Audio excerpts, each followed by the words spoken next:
Assalamualaikum warahmatullahi wabarakatuh. Halo semuanya, perkenalkan nama saya Kayla Jahrifa Anandita, saya dari kelas 11-6. Pada kesempatan kali ini, saya akan membahas struktur sekaligus bentuk dari bakteri. Sebelum membahas struktur dan bentuk dari bakteri, kita harus tahu dulu apa sih pengertian bakteri dan ciri-cirinya. Jadi, istilah bakteri berasal dari bahasa Yunani dari kata bakterion yang berarti tongkat atau batang, bersel satu dan umumnya tidak berklorofil. Bakteri adalah organisme prokariota uniseluler yang hanya dapat dilihat dengan menggunakan mikroskop. Lalu ciri-ciri bakteri itu yang pertama bersel satu, berukuran sangat kecil. Hidupnya ada yang soliter, ada yang bersimbiosis, parasit, dan saprofit. Bakteri juga pada umumnya tidak mempunyai kloroplas dan hidupnya kosmopolit. Lalu kita langsung ke struktur bakteri. Selanjutnya ada struktur dari bakteri. Yang pertama itu ada dinding sel. Fungsinya adalah untuk mempertahankan bentuk sel. Dinding sel bakteri tersusun dari senyawa peptidoglikan atau gula yang berikatan dengan polipeptida pendek. Lalu yang kedua ada kapsul. Kapsul adalah lapisan terluar yang menyelimuti dinding sel.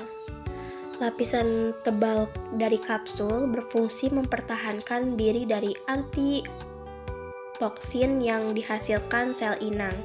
Contohnya bakteri parasit. Kapsul tersusun dari glikoprotein, lapisan tipis atau lapisan lendir. Contoh bakterinya Saproba tersusun dari air dan polisakarida. Lalu yang ketiga ada flagel. Untuk bergerak, flagel melekat pada membran luar di dinding sel. Berdasarkan letak dan jumlah flagel yang dimiliki, maka bakteri dibedakan menjadi yang pertama monotrik. Bakteri yang memiliki sebuah flagel pada satu ujungnya. Lalu yang kedua ada lopotrik, bakteri yang pada satu ujungnya memiliki lebih dari satu flagel.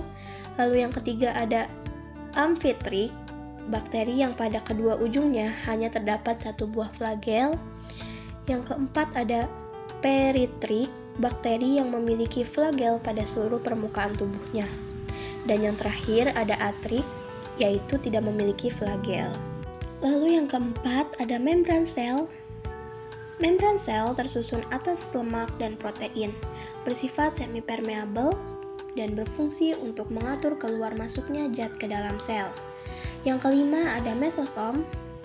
Mesosom adalah penonjolan membran plasma ke arah dalam sitoplasma yang berfungsi menghasilkan energi.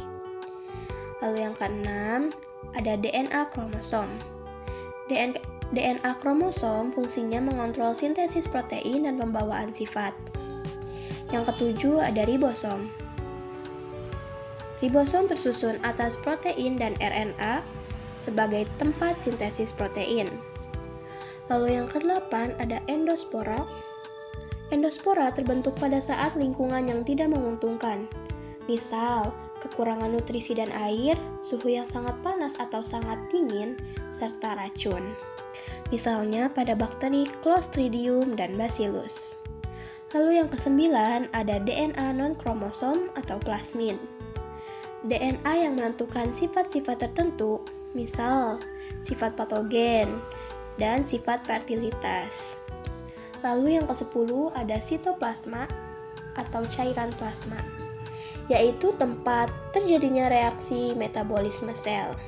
Lalu yang ke-11 ada ekstra kromosomal adalah pewarisan genetik melalui sitoplasma. Yang ke-12 ada pili, yaitu reproduksi seksual. Lalu ada juga ukuran dan bentuk bakteri. Panjang bakteri umumnya berkisar antara 0,5 sampai 3 mikron. Sedangkan lebarnya berkisar antara 0,1 sampai 0,2 mikron. Bentuk bakteri sangat bervariasi, tetapi secara umum ada 3 tipe, yaitu ada yang bentuknya batang atau silinder, basil, ada basil tunggal atau monobasil, yaitu hanya berbentuk satu batang tunggal, contohnya Salmonella typhosa, penyebab penyakit tipes. Lalu yang kedua, ada diplobasil, bakteri berbentuk hasil yang bergandengan dua-dua. Yang ketiga, ada streptobasil, yaitu bakteri berbentuk basil yang bergandengan memanjang membentuk rantai. Misal, Bacillus anthracis, penyebab penyakit antraks. Lalu, ada juga yang berbentuk bulat atau kokus. Yang pertama, ada monococcus, bakteri yang berbentuk bola tunggal, misal Monococcus gonorrhoeae, penyebab penyakit kencing nanah. Lalu yang kedua, ada Diplococcus, yaitu bakteri yang berbentuk bola bergandengan dua-dua, misal Diplococcus pneumoniae, penyebab penyakit pneumonia. Yang ketiga, ada Sarcina, bakteri berbentuk bola yang berkelompok 4-4 membentuk kubus, misalnya Sarcina lutein. Yang keempat, ada Streptococcus, yaitu bakteri berbentuk bola yang berkelompok memanjang membentuk rantai, misal Streptococcus lactis, Streptococcus pyogenesis, penyebab sakit tenggorokan. Lalu yang kelima ada Staphylococcus, yaitu bakteri berbentuk bola yang berkoloni seperti buah anggur, misal Staphylococcus aureus, penyebab penyakit radang paru-paru. Lalu ada juga yang berbentuk spiral atau spirillum. Yang pertama, ada spiral, yaitu golongan bakteri yang bentuknya seperti spiral, misalnya Spirillum. Yang kedua, ada vibrio atau bentuk koma, bentuk yang tidak sempurna, misalnya Vibrio chlorae, penyebab penyakit kolera.